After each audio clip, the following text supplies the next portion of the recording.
আসসালামু আলাইকুম ভিউয়ার্স, আশা করি সকলেই ভালো আছেন। আমরাও আলহামদুলিল্লাহ ভালো আছি। এই দেখেন আপনাদের সাথে আমরা আরেকটা রেসিপি শেয়ার করতে আসলাম।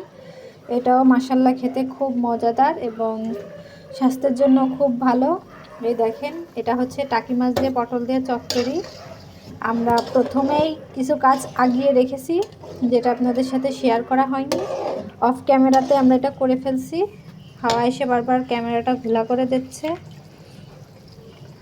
দেখেন, প্রথমে আমরা সমস্ত মশলা দিছি। এখানে ব্যবহার করছি পেঁয়াজ কুচি, তারপরে কাঁচা ঝাল, আর বাটা মশলার মধ্যে আছে এখানে আদা বাটা, রসুন বাটা, পেঁয়াজ বাটা, সরিষা বাটা, শুকনো মরিচ বাটা এবং কাঁচা ঝাল বাটা।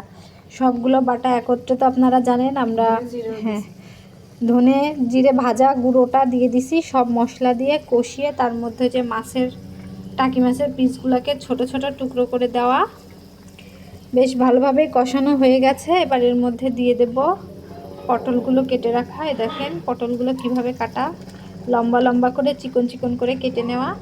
যেহেতু এটা চচ্চড়ি, এই জন্য এইভাবে কাটা। পটলটা দেওয়ার পরে আর এটাকে নাড়াচাড়া করা যাবে না,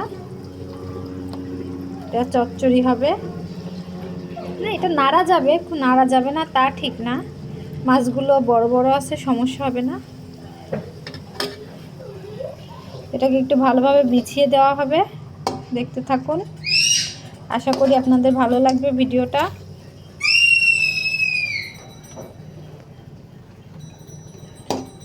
হাতে মাখাই দেই। অন্যান্য দিন আমরা চচ্চড়িটা হাতেই মাখাই, কিন্তু আজকেরটা আর হাতে মাখানো না। আজকেরটা পুরো চুলায় মশলাটাকে কষাই নিয়ে তারপরে যে পটলটা দিয়ে দেওয়া হলো। দেখতে থাকুন। এই দেখুন ভিউয়ার্স, প্রায় 5 মিনিট ঢাকা দিয়ে সেদ্ধ করে নেওয়ার পরে এবার এখানে দিয়ে দেব ধনেপাতা কুচি। হাওয়ার জন্য আপনারা ক্লিয়ারলি দেখতে পারতেছেন না কালারটা, তবে মাশাআল্লাহ খুব সুন্দর লাগতেছে দেখতে। এটাকে এখনও অনেকটা সময় রান্না করতে হবে, বেশ ঝোল আছে এখনও, পানিটাকে আরও শুকানো লাগবে। দেখতে থাকুন। এখন ধনেপাতাটা অ্যাড করে দিলাম, আবার অল্প কিছু সময়ের জন্য এটাকে ঢেকে রাখবো। ফিরে আসছে আরও 5 মিনিট পরে। এই দেখুন ভিউয়ার্স, আমাদের টাকি মাছ দিয়ে পটলের চচ্চড়ি রেসিপি কমপ্লিট। এই যে ফাইনাল লুক। দেখেন, কার কার টাকি মাছ পছন্দ আমাদেরকে কমেন্ট করে জানাবেন। আজকের রেসিপিটা কেমন লাগলো সেটাও আমাদেরকে অবশ্যই জানাবেন।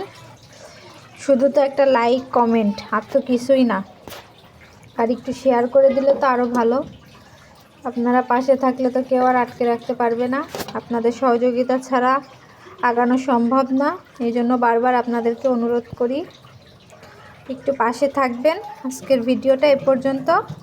আবারও কোনো নতুন রেসিপি নিয়ে আপনাদের সামনে হাজির হব। সে পর্যন্ত সবাই ভালো থাকবেন। আল্লাহ হাফেজ।